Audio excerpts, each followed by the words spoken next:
Жалпы кино сүйүүчүлөргө салам. Бүгүн сиздер менен бирге Кагаз үй деген аталыштагы кызыктуу сериалдын 2-сезонун талдөөгө киришебиз. Кийинки бөлүмдөр тез-тезден чыксын десеңиздер, мага жакты белгисин басып, каналга катталып койгонду унутпаңыздар.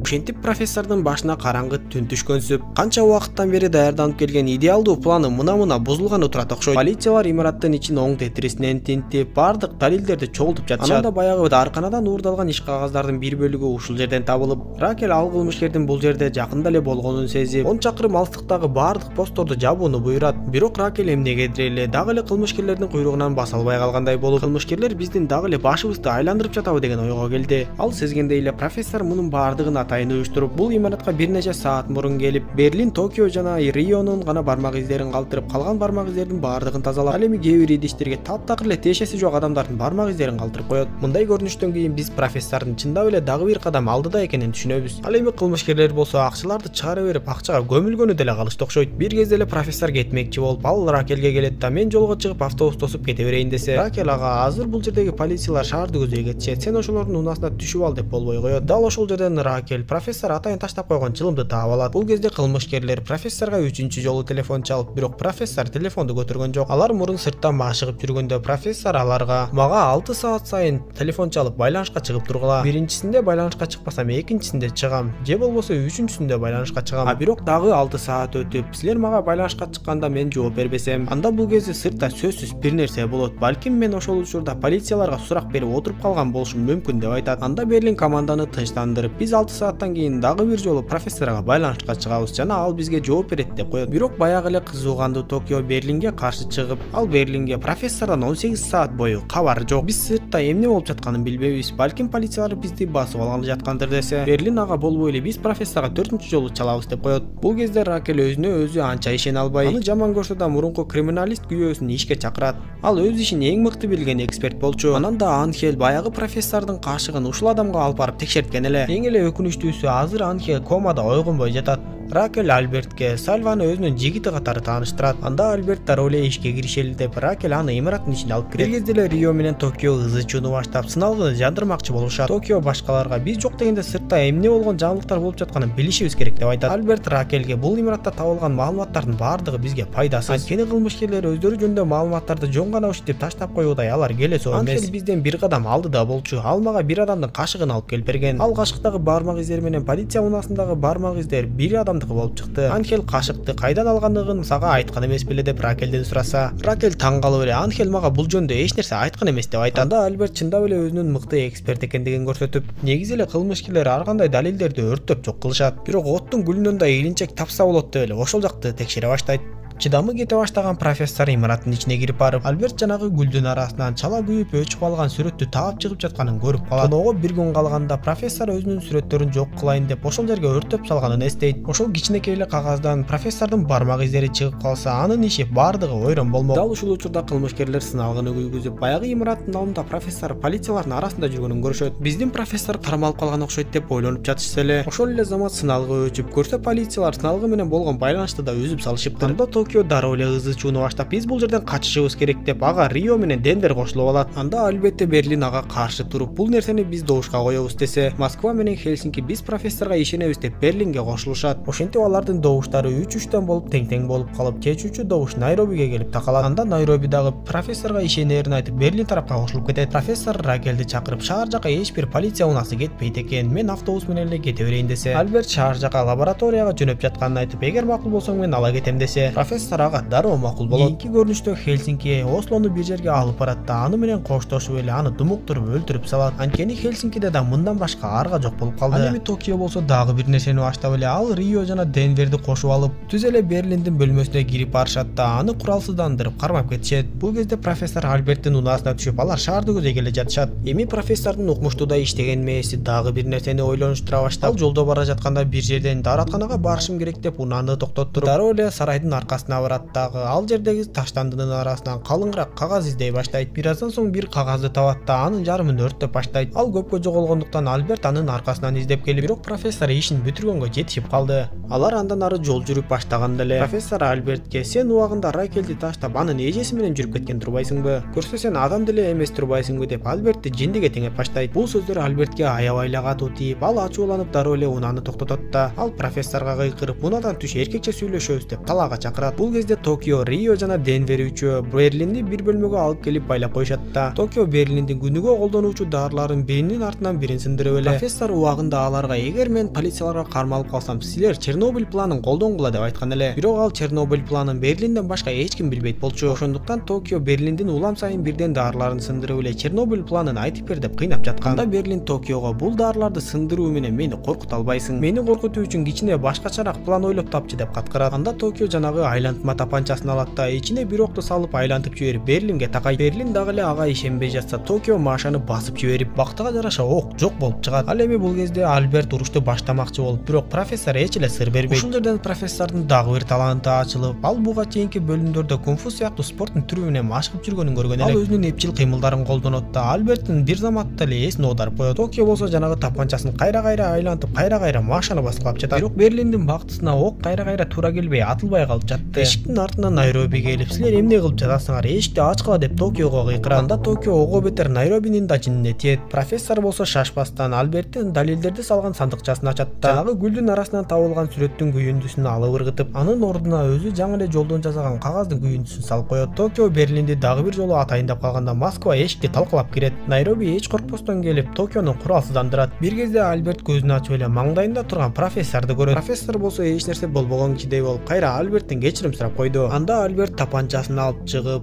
профессорду туткундайт да түз эле полиция бөлүмүнө алып барат. Ошентип Токионун ою дагы ишке ашпай калып, бир аздан соң эле аны Хельсинки кармап кетет. Берлин аны дөңгөлөктүү үстөлгө жакшылап таңдыртат да: "Сен бул жолкусун чектен аябай эле аша чаап чыгып кеттиң. Сенин аягыңа биздин идеалдуу планыбыз азыр эле жерден бузулуп калайын" деди. "Мен сени өлтүргөнгө да аракет кылбайм. Мен сени болгону полицияларга тапшырып берем" деп эшикти ачтыртат да Токиону сыртты көздөй түртүп жиберди. Ошентип Токио сыртка чыгып калып, аскерлер болсо аны курчоого алышты. Мындай жагдайда Токио өзүнө өзү тилеп алды окшойт. Ушул кезде Токио профессордун даярданып жүргөн кездеги сөздөрүн эстейт. Профессор аларга: "Эгер араңардан бирөөңөр туткун болуп калсаңар, убакытты болушунча созгонго аракет кылгыла. Анан да эң алгач эле полицияларга ачык чындыкты айта баштап, бир аз алардын ишеничине кирген соң эле жалган маалыматтарды бере баштагыла" деп айткан. Ошондуктан Токио а дегенде эле ичим ооруп жатат деп аны дарыгерлерге көрсөтүшөт. Анан да ушул жерден дагы бир сыр ачылып, Токио профессор менен болгон дагы бир окуяны эстейт. Ал профессор менен Берлин бири-бирин чыныгы аттарынан айтып, экөө кучакташып жаткандарын көрүп калган эле. Токио профессорго: "Биз бири-бирибизди такыр тааныбайбыз деп жатпадың беле? Көрсө Берлин экөөң бири-бириңди абдан жакшы тааныйт экенсиң го" деп профессор аны мойнуна алып, ал өзүнүн атасы банк тоноп жүргөн кезде өлгөнүн айтып, бул идеалдуу планды атасынан үйрөнгөнүн айтат. Ошентип Альберт профессорду мага кол салды деп эле полицияларга тапшырып берет. Полициялар болсо профессордун бармак издерин жана буюмдарын алышат. Берлин команданын бардыгын чогултуп: "Барыңар менин чечимимди сыйлагыла. Анткени Токио өтө эле аша чаап кетти" деп. Эми калганыбыз профессорго ишенип, анын байланышка чыгуусун күтөлү деп жатса. "Эгер силерди Токио ойлондурбаса, мени ойлондурат. Силер мени деле ойлобойт болушуңар керек. Мен ошон үчүн Токионун артынан чыгам" деп эле жөнөмөкчү болуп калат. Анда Берлин ага макул болот да Рионун жанына келип ак чүпүрөктү берип, аны колуңа кармап ал деп айтып, "Анткени сыртта снайперлер толтура. Алар сенин кармап алып берейин деген ниетиңди түшүнбөй атып салышы мүмкүн. Мен сен үчүн кабатыр болом" деп аны кучактамыш болуп эле Риого дары сайып салат. Ошентип алар Риону тынчтандырыш үчүн уктатуучу дарыны сайып коюшту. Ал эми профессор бардыгына мурунку кезде: "Эгер кимиң болсо да түрмөгө түшүп калсаң, мени күткүлө. Мен силерди сөзсүз ал жактан чыгарып кетем жана силердин акчаңар эч жака жоголбойт. Мен силерди түрмөдөн эң тез дегенде 2-3 айда, эң кеч дегенде 2-3 жылда чыгарып кетишим мүмкүн" деп айтат. Ошентип акыры инспектор Ракель Токионун маңдайына келип андан сурак ала баштайт. Инспектор Ракель а дегенде эле Токиодон профессордун чыныгы аты ким деп сурайт. Полиция мекемесинде отурган профессор болсо дагы бир нерсени ойлонуштуруп, ал полицияларга: "Мен өзүмдүн адвокатыма телефон чалышым керек" деп Ракелге телефон чалат. Ал Ракелге: "Сенин мурунку күйөөң менен сен жөнүндө бир нерселерди сүйлөшүп тартыша кетип мушташып кеттик" деп. Ал азыр мени полиция мекемесине камап койду десе, Ракелдин ачуусу келип эле: "Мен бошорум менен сага барам" деп айтат. Андан соң профессорго дагы бир ой келип, ал кызматкерге айтып, колундагы кишенди чечип дааратканага барып келүүсүн суранат.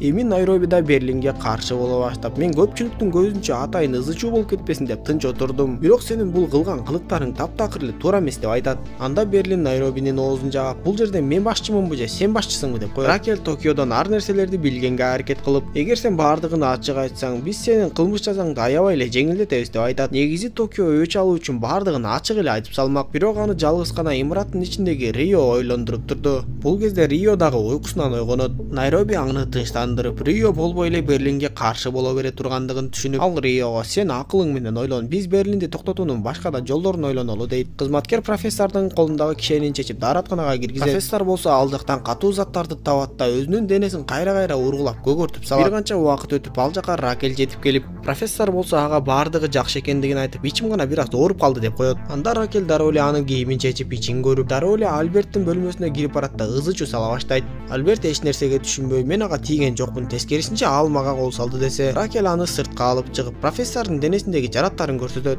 Мындай иш үчүн керек болсо сага арыз жазыш керек деп, силер Сальвага жөн эле жала жаап жатасыңар деп кыйкыра баштайт. Анда Альберт ызы чууну узартпай жазган арызын кайра алып салмакчы болот. Анан да кетерде профессор Ракелге менин бармак издерим менен мен жөнүндөгү маалыматтар бул жерде болбошун каалайм деп, Ракел болсо профессордун бармак издери жана өздүктөрү такталган баракты кармап айырып салат. Бул учурда Артур дагы башка туткундарга биз бул кылмышкерлерге жөн эле иштеп берип жатабыз. Булар бизге беребиз деп убада кылган миллиондорун беришпейт. Булар бизди жөн гана алдап жатат деп айта баштайт. Берлин дагы акыркы үмүтү менен профессорго телефон чала баштап, бир кезде эле Рио туткундардын алдына чыгып алып бардыгын ачык айтып берип жатканын угуп калат. Рио туткундарга булар силерди алдап жатышат. Булар силерге эч кандай акча беришпейт. Биз силер ойлогондой силер касып жаткан туннель менен качпайбыз. Биз башка туннель менен качабыз деп айтып жаткан кезде, анын жанына Берлин басып келип, Хельсинки кайрадан Риону уктата чабат. Ракел болсо Токиого Рио экөөң жакын мамиледе окшойсуң деп экөөнүн сүрөттөрүн көрсөтөт. Эгер сен биз менен кызматташсаң, биз Рионун да жазасын жеңилдетебиз деп сунуштайт. Бирок Токио эч эле көнбөй, мындай нерсе такыр эле болушу мүмкүн эмес деп коет. Берлин Риону бир жерге алып барып, сен дагы Токиого окшоп эле чектен чыгып бизди сатып кеттиң. Мындай саткындык бизде кечирилбейт деп Риону атып салмакчы болот. Ал жерге Найроби менен Денвер да жетип келишип, Найроби Берлинден андай кылбоону суранат. Дал ушул учурда профессор акыры иш ордуна жетип келип, аларга телефон чалат. Алар телефонду көтөрбөй жаткандыктан камерадан карап, командасындагы адамдар баары бири-бирине курал такап тургандарын көрөт. Ошондой учурда Берлин тапанчанын маашасын басып жиберет. Бирок бактыга жараша Берлин Риону атып сала алган жок. Токио эч нерсе айтпай койгондуктан Ракел андан пайда жок деп аны түрмөнү көздөй жөнөтүп жатканда, кетип бара жаткан Токио Серхио деп кыйкырып эле профессордун чыныгы аты Серхио Мартина экендигин айтат. Профессор Берлинге кайрадан телефон чалып, Берлин телефонду алып сүйлөшүп баштаган кезде, анын артынан Найроби келип, Берлинди башкача чаап эсин оодарып салат да, ал профессорго Берлин аябай эле көп ката кетирди, мындан ары бул жакты мен башкарам деп айтат. Найроби профессорго имараттын ичиндеги болгон окуялардын баардыгын төкпөй чачпай айтып берет. Анда профессор мендеги маселелер да силердикинен көп деп айтса, Найроби профессорго сен сырттагы маселелериңди бүтүр, мен болсо бул жакты бүтүрөйүн деп айтат. Бул учурда тоноо иши башталганына 83 саат болгон эле. Кийинки көрүнүштө инспектор Ракел менен профессор байланышка чыгып, Ракел профессорго тийишип, мен сизди Серхио Мартина деп атайынбы, же профессор боюнча эле кала бересизби деп айтат. Анда профессор бул жөндө Токио айтып бергенин билип, дароо эле инспекторго сунуш киргизип, мен сиздин 11 туткунуңузду бошотомун, бирок сиз бир журналистти имараттын ичине интервью алуу үчүн жөнөтөсүз деп айтат. Анан да сиз чечим чыгаруунун алдында жакшылап ойлонуңуз, анткени мен сиз менен сүйлөшкөн сөздөрдү коомчулукка жарыялап жиберишим мүмкүн деп айтат. Анда Ракел бул кылмышкерлер дагы эле убакытты созууну каалап жаткандыгын бирок айласы жок болгондуктан туткундарды бошотуу үчүн ал жага журналистти киргизмекчи болот. Эми Риону да саткын деп эсептешип, туткундардын арасына кошуп коюшат.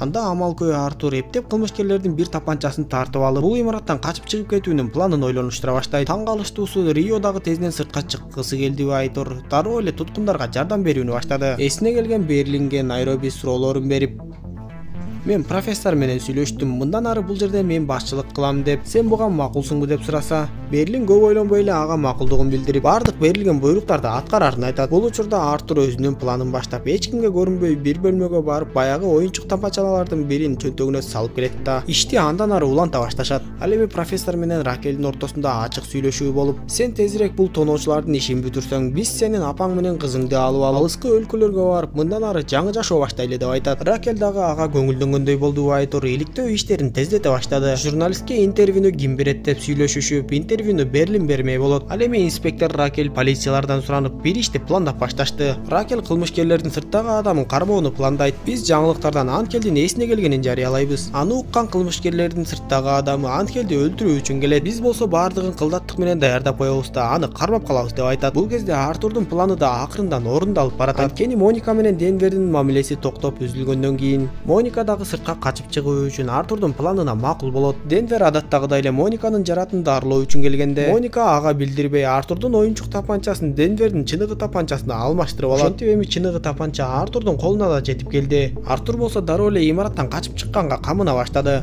Убакыт сааты да келип жетип, оператор менен журналист имараттын ичине киришет. Берлин аларга ачык жүзү менен сүйлөшүп, убада кылгандай туткундардын баардыгын сыртка чыгарышат. Ал туткундар баягы көп акчага макул болбой, кылмышкерлерге каршы туруп жаткан туткундар болчу. Кылмышкерлер ал туткундарды ушундай жол менен акырын эле бошотуп жиберүүнү чечишиптир. Андан соң Берлин интервьюсун улантып, өлүп калган Осло жөнүндө маалымат берип, анан да ал мойнуна алгандай болуп, бизде арга деле калбай баратат. Биздин убакыт соңуна жеткени калды. Биз бул оюнда утулуп калдык окшойт деп айтат. Анан да Берлин бир нерсени баса белгилеп айта кетип, полициялар мага бир топ айыптарды тагышты. Ооба, мен буга чейинки жашоомдо уурдагам, тоногом, бирок эч качан жаш кыздарды зордуктап, адам сатып иштеген эмесмин. Ушул нерсени мага полициялар жөн эле жала жаап жатышат деп айтат. Ал эми анын сүйлөгөнүн бүткүл жаңылыктардан көрсөтүп жатышты.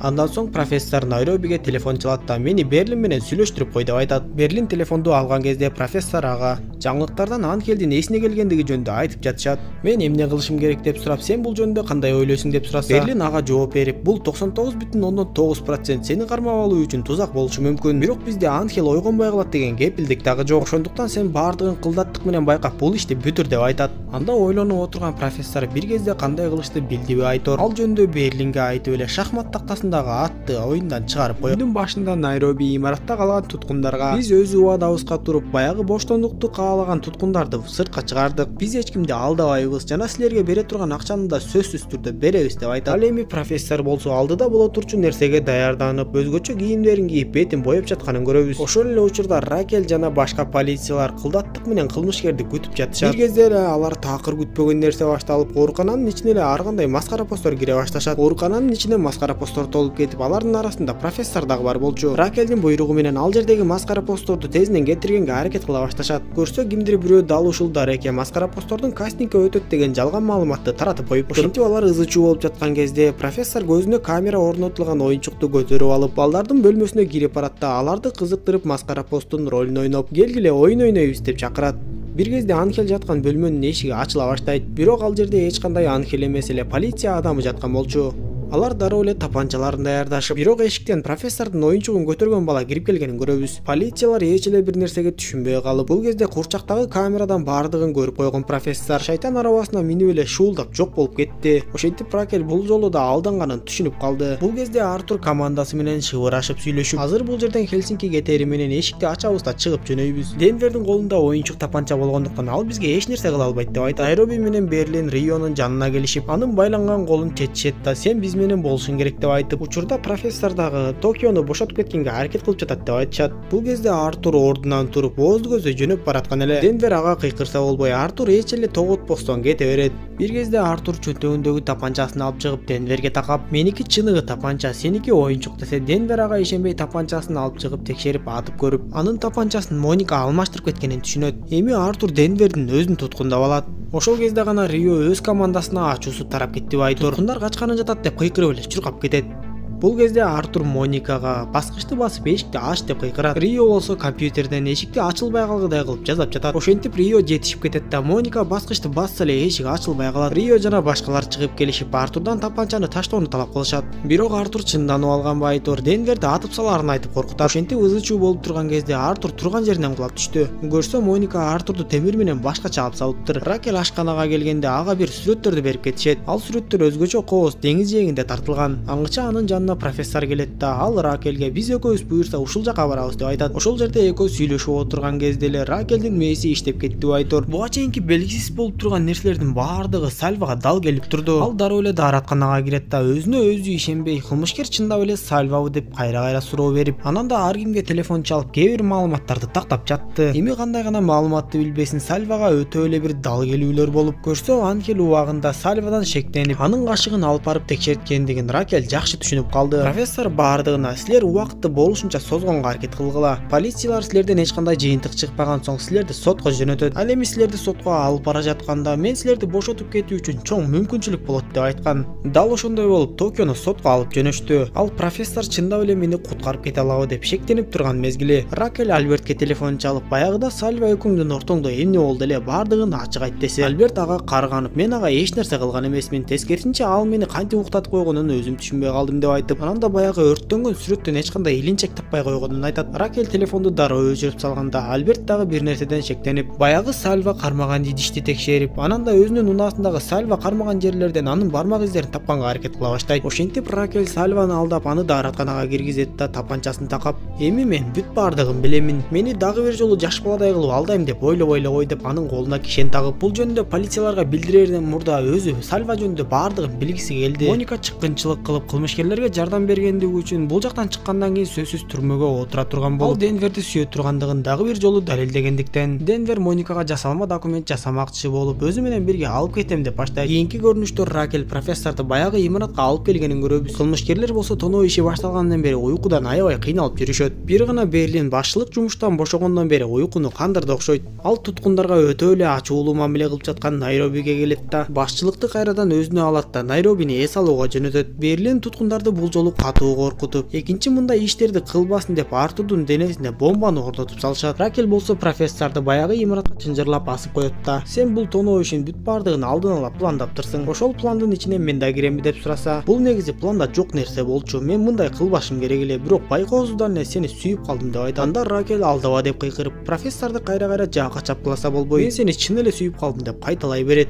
Анда Ракель дароо эле сыртка чыгып унаасын айдап бир жакка кетип калды. Бир кезде Токиону алып бара жатканын унаанын жанында дагы бир унаа пайда болуп, ээн талаага келгенде унааны токтотушат да эч нерсеге жетиштирбей эле ал жактан чыккан адамдар унаанын терезесин боеп салышат. Дароо эле унаага бомбаны орнотуп коюшуп, аны көргөн полициялар унаадан чыга калышып алданып калышат. Ошентип жаңы каармандар эч бир полицияга зыян келтирбей Токиону бат эле куткарып кетип калышты. Көрсө бул адамдар 5 жыл мурда жанагы акча чыгарган заводдун алдындагы туннелди казган адамдар экен. Алар Токиого кийимгечилер менен бир телефонду берип, профессорго гана телефон чаласың деп айтышат. Токио телефонду алып унчукпастан эле шайтан арабасына отурат да жөнөп кетет. Рио Токио экөөдөн мурунку сүйлөшкөн сөздөрүн эстеп, Токио Риого: эгер экөөбүз кокусунан ажырашып калсак, сен Элисан Паркердин телефонун алып күйгүзүп менин чалуумду күт деп айткан эле. Токио профессорго бир канча жолу телефон чалат, бирок ал эч эле жооп бербейт. Айлананын баары полиция болуп, же шаардан да чыгып кетүүгө мүмкүн эмес. Ошентип Токио кайда барарын билбей эле ойлонуп жатты. Бир кезде Ракель кайтып келип көрсө, ал калпты аныктоочу детекторду алып келиптир. Токио кайсыл жакка бараарын билбей бир кезде ойлонуп кетет да артка бурулуп ошол жакка жөнөйт. Ракель аппаратты профессорго улап, эгер калп айтсаң билинип каласың деп суроолорун чекеден эле бере баштады. Профессор ага өзү жөнүндө баардык чындыкты айтып берип жатканда, Ракельге полициялар телефон чалышып Токионун качып кеткенин айтышат. Ракель профессордон «Токионун качып кетишин да сен уюштурдуңбу?» деп сураса, профессор башын ийкеп, бүт бардык нерсени алдын ала ойлонуп койгондугун айтат. Көрсө ал Анхелдин ишин бүтүрөөрдө эле мурунку командасына жолугуп бардыгын түшүндүрүптүр. Эми Ракельге ушул жагы эле жетиштүү болду айтуур ачуусуна чыдабай профессорду полицияларга алып жөнөйт. Кетип бара жатканда профессор Ракельдин кечирим сурайт да. Бир көзүрмөндөр эле Ракельди куралсыздандырганга жетишип, аны баягыдай ыкмасы менен эле уктатып койду. Бул учурда Токио бир жерге келет да Элисан Паркердин телефонуна чала баштайт. Эми Элисан Паркердин телефонун Рио бир канча саат мурун эле күйгүзүп, камераларын жаап койгон эле. Ошентип сүйүшкөндөр бири-бирин сезгендей эле чалып сүйлөшө башташат. Полиция алардын сүйлөшүп жатканын дароо уга баштайт. Токио полицияларга билдирбеш үчүн Риого кыйыр түрүндө билдиргенге аракет кылып, мен баягы жерге келдим жана ачылбай турган эшикти ачууга баратам деп телефонду өчүрүп коет. Полициялар алардын эмне жөнүндө сүйлөшкөнүнө түшүнбөй туруп калып, Токио эмнени айткысы келгенин Рио өзү деле түшүнбөй калды. Көрсө Токио кайра эле жанагы акча чыгаруучу заводдун жанына келген экен. Терезеден карап эми гана түшүнгөн Рио эшикти ачууга шашып чуркап кетет. Полициялар алардын аймагындагы белгисиз шайтан арабачан адамды токтотмокчу болуп, андан соң гана анын Токио экендигин билип калышат. Снайперлер дароо эле аткылай башташып, Рио бардыгына кыйкырып эшикти ачат да аларды көздөй келе жаткан Токиону коргоо үчүн бардыгы куралдарынан окторду жаадыра башташты. Бул Токио үчүн жакшы мүмкүнчүлүк болуп, ал дээрлик оозго жеткене калды. Акыры ага мүмкүн болуп, шайтан арабасы менен кошо имараттын ичине кирип кетет. Дароо эшикти жаап бекинип калышып, сүйүшкөндөр бири-бирине жолугушат. Бирок өкүнүчтүү окуя болуп, Денвердин атасы Москвага ок тийип, катуу жарадар болуп калыптыр. Ошентип болгон окуядан кийин Москвага бир эмес 3 ок тийип, ал азыр дээрлик өлүм алдында жатат. Бир кезде Ракель көзүн ачып маңдайда отурган профессорду көрөт. Профессор болсо ага: "Сен мага такыр эле ишенбей жатасың. Сен уктап калганда мен сени өлтүрүп же бул жактан качып кетсем болмок. Бул сага менин чындыкты айтканымдын далили болсун" деп Ракельге кайра тапанчасын берип коет. Ракель болсо болбой эле ачууланып: "Мен сени түрмөнүн түбүндө чиритем" деп профессорду полицияларга алып бармакчы болот. Бирок профессор Ракелдин бир да сөзүн укпай: "Мен баары бир бул жерден кетемин. Эгер мени токтоткуң келсе, анда мени атып өлтүрүп сал" деп айтат. Андан соң ал Ракелдин унаасына түшөт да айдап кетип калат. Ракель болсо эч нерсе кыла албай эле калып калды. Профессор такыр эле байланышка чыкпай жаткандыктан Берлин полициялар менен байланышка чыгып: "Силер биздин бир адамды атып жарадар кылдыңар. Эгер азыр тезинен хирург жөнөтпөсөңөр, ал өлүп калат" десе, спецнастардын башчысы Берлинге: "Силер андай болсо ал адамды сыртка чыгаргыла. Биз эч кандай хирург жөнөтө албайбыз" деп. "Эгерде сыртка чыгарбасаңар, биз аны менен эч кандай башыбыз оорубайт" деп айтат. Ракель болсо унаасы жок шаарды көздөй жөө келатат. Москва болсо: "Мен сыртка чыгып даарыланып кайрадан түрмөгө түшкөнчөктү өлгөнүм артык. Менин эсептөөм боюнча дээрлик 10-11 саат жумуш калды. Эгер туннелдин казуу иштерин эртелетип жиберсеңер, 10 сааттын ичинде бул жактан чыгып кетебиз" деп айтат. Ошол учурда профессор байланышка чыгат да болгон окуя жөнүндө кабар алат. Ракель дагы штабка кайтып келгенге жетишип, бирок ал жерде мурунку күйөөсү Альберт турганын көрөт. Көрсө Альберт Сальва жөнүндө баардык нерсени тактап, анын жүзүн ачып коюптур. Эми Ракель дагы ал Сальва менен мамиле кылып жүргөндүктөн баардыгы үчүн ал шектүү болуп калды. Денвер болсо атасын куткарып калуу үчүн тынбай иштей баштады. Ал эми Берлин дагы ушул убакыт ичинде бир туткун кыз менен мамиле куруп жүргөнүн билебиз. Ракель өзүнүн ак экендигин далилдөө үчүн Сальванын жашаган жеринин дарегин айткан эле. Бирок полициялар ал даректи барып текшеришип, ал жерде эч ким жана эч кандай шектүү нерселер жок экендигин айтышты. Бул кезде Моника дагы Денверге колдоо көрсөтүү үчүн иштеп жатканын көрөбүз. Профессор Ракельге байланышка чыкса, ал жактан спецнастардын башчысы сүйлөп: "Ракель жумуштан бошотулду. Мындан ары жумушту мен алып барам" деп айтат. Профессор ага хирург жөнөткүлө деп көндүргөнгө аракет кылат, бирок эч кандай жыйынтык чыкпайт. Дааратканадан Моника менен жанагы Берлин менен мамиле куруп жүргөн кыз сүйлөшүп калышат. Моника ага Денверди чындап сүйүп калгандыгын, ошол үчүн аны менен бирге кеткени жаткандыгын айтса, ал кыз болсо Берлинди эч эле сүйбөөрүн, Берлин болгону ушул убакка чейин жөн эле кыйнап келгендигин айтып, бирок анын аз эле өмүрү калыптыр. Ал өлгөндөн кийин анын акчасына мен ээлик болуп калам. Ошол үчүн мен аны менен бирге кеткенге макул болуп жатам деп айтат. Ал эми алардын сүйлөшүп жаткандыгын Найроби угуп калат. Полициялар радар аркылуу кылмышкерлер туннелге түшүүчү жолду казып жатканын аныкташат. Бир заматта жумушунан бошоп шектүүгө айланган Ракель Анхелдин жанына келет да, Анхелдин көбөлүгүн алып чамасы профессордун жайгашкан жерин өзү аныктоого киришти окшойт. Ал бөлмөдөн чыгып кетери менен эле Анхел дагы акыры көзүн ачты. Ракель үйүнө келет да профессор кайсыл жерде жашашы мүмкүн деп өткөн кеткендин баардыгын эстеп ойлонуп отуруп, ошол көчөдөгү видео камераларды карамакчы болот. Бул учурда профессор туннелди эртерээк бүткөрүү үчүн өзү тараптан кеткен туннелдин да казуу иштерин баштады. Анын жанында баягы эле Токиону куткарган адамдар бар болчу. Ракель көчөдөгү бир топ дүкөндөрдөн Серхио экөө жолуккан күндөгү видео жазууларды алат. Ошентип туннел профессор тараптан дагы, Берлин тараптан дагы тынымсыз казылып жатты. Бир кезде алардын үндөрү бири-бирине угула баштап, сыягы алар жеңишке аз эле калышты окшойт. Ракель болсо видео жазууларды биринин артынан бирин көрүп жатып, акыры профессордун жайгашкан жерин тапты окшойт. Көрсө профессордун иш орду таптакыр эле башка жакта экен. Ракель көпкө күтпөй эле тапанчасын алат да ошол жака жөнөп кетти. Бир кезде тынбай иштеп жаткан Денверди токтотушуп, аны жогоруга чакырышат. Ошол жерден Москва баардыгына акыркы сөзүн айтып, ананда өзүнүн чыныгы ысымын айтып, баласы Денвер менен Моникага бактылуу болгула деп эле бул дүйнө менен кош айтышты. Москванын өлгөндүгү жөнүндө профессор дагы угат. Ал эми полициялар дагы Серхиону изилдеп жатышып, дүкөндөрдү кыдырып, видео жазууларды алып кетип калган Ракелди көрүшөт. Эми алар Ракелди чындап эле чыккынчы деп ойлоп калышты. Туннел казып жатканын эки тарап акыры бири-бирине жолугушуп, бул кезде Ракель профессордун жайгашкан жерин таап келип ичине кирет. Профессор туннел аркылуу заводдун ичине өтүп келип, баардыгы менен көрүшүп, өзгөчө оор абалда турган Денверге кайрат айтат. Тоноо башталганына 128 саат убакыт болуп, ушул убакыт ичинде кылмышкерлер 984 миллион евро, дээрлик 1 миллиард евро басып чыгарышты.